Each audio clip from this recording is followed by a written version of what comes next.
if you are a Christian who's been struggling with sin, no, you're constantly battling this urge to sin, and you want to really stop sinning, gusto mo mag-repent, gusto mo nang tigilan ng kasalanan, gusto mong maging maayos ang relationship mo with God, you really want to come to Him, you want to have this to show Him genuine love and respect and honor in this relationship. Gusto mo talagang magkaroon ng relationship with Him. I want to congratulate you. You know why? Because that is what you call as godly sorrow. Because godly sorrow produces repentance and salvation. And this is not something na dapat mong pagsisihan. This is not something na dapat mong panghinayangan. Kasi nga, no, this is a process. No, this is a process, a necessary process that grieve inside of you. Dahil alam mo, deep inside your heart, that you are sinning and you want to get rid of that kind of sorrow, that will lead eventually to repentance. You're going to overcome that. The problem right now is just that you need to go with the process. Hindi naman pag sinabi mong tigil na automatic yan eh. You have to be patient. You have to continue with the program. You have to stick with the program. Now, I realize that some of you would feel as though I'm not worthy of God's love anymore. No, kasi nga, I am a constant disappointment to Him. Alam mo ba, nakakuha pa nga ako sometimes na may nag-share sa akin na kaibigan ko. Sabi niya, no, dahil sa may bisyo siya na hindi niya maitanggal, feel niya as if, no, gusto niyang isuko ang buhay niya. Kunin na raw siya ni Lord, no? Pero ito lang ang masasabi ko.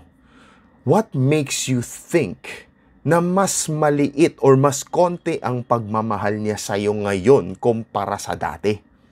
No? Consider this. Dati, wala kang ang pakialam sa kanya eh. Wala ka nga na-feel na remorse pag nagkakasala ka. In fact, habang nag-e-enjoy ka ng bisyo mo, hindi mo nga man lang siya naisip eh. Baka naman hindi natutuwa sa akin si Lord. Never mo nga naisip yun eh. Pero kahit na ganun pa man dati, minahal ka na niya. Binigay na niya ang buhay niya para sa'yo. Think about that.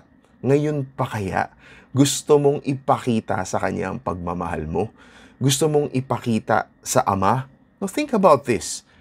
Ikaw may anak ka. Sabi sa'yo ng anak mo, Pa, I really want to make this relationship work.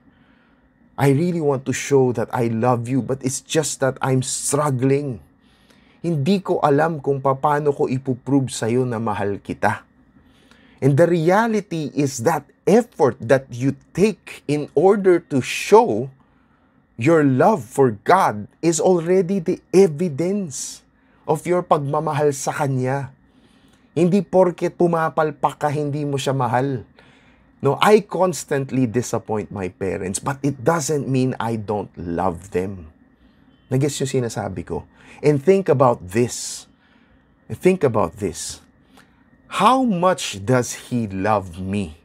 You want to measure it by that as well.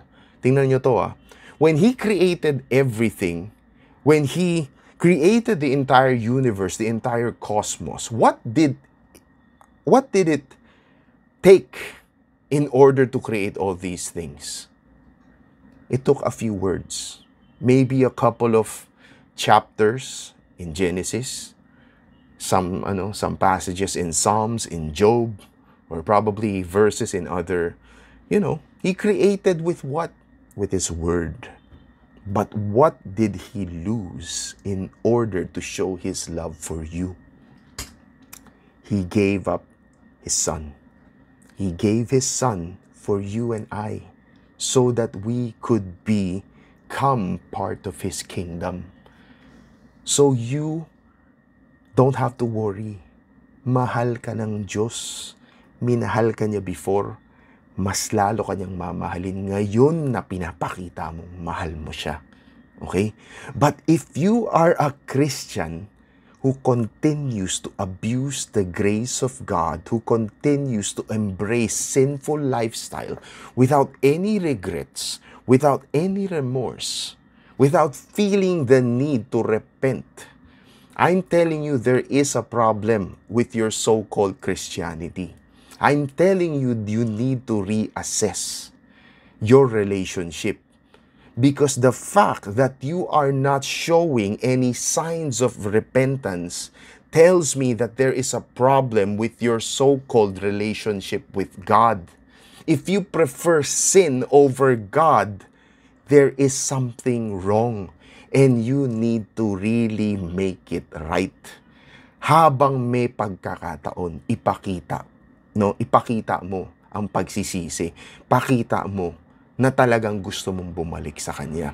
But if you are someone who genuinely struggles with sin, you really want to show yung pagmamahal mo sa Kanya, you're on the right track. And with that, God bless.